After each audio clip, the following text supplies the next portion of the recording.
Hey everybody, how you doing? And let me just say happy Pride Month. Shout out to the LGBTQ community, especially to my bisexuals, which I'm part of that community by the way.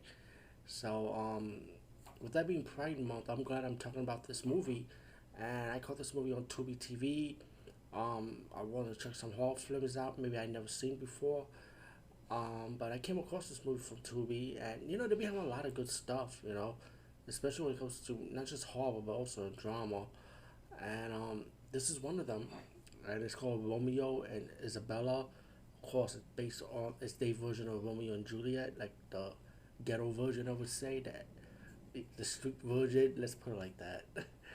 And I see movies growing up like this, like Boys in the Hood, Baby Boy, South Central, Juice, Love and Basketball, and they're all good movies, by the way.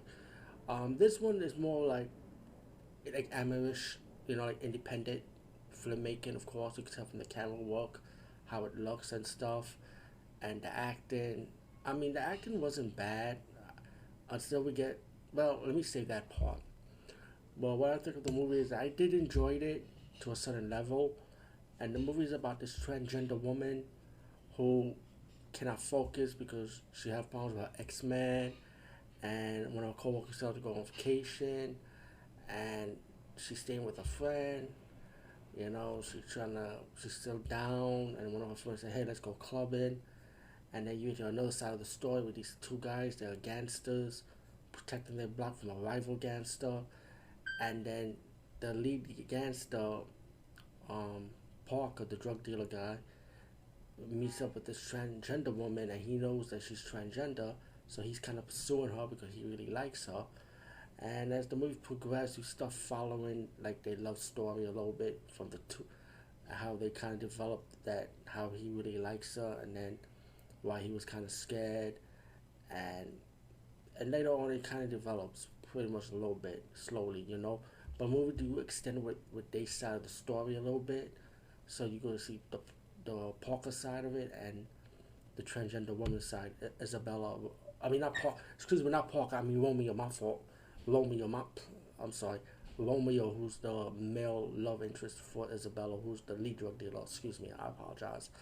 And like I said, you see two sides of this movie: Romeo's side and Isabella's side, and then they get connected.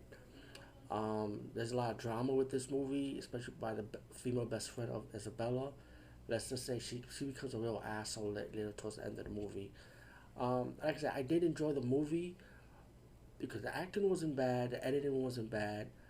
Um, I actually enjoyed the sound of the movie. I mean, so I saw IMDb, I saw one review on it saying that the sound was kind of off, what it sounds like.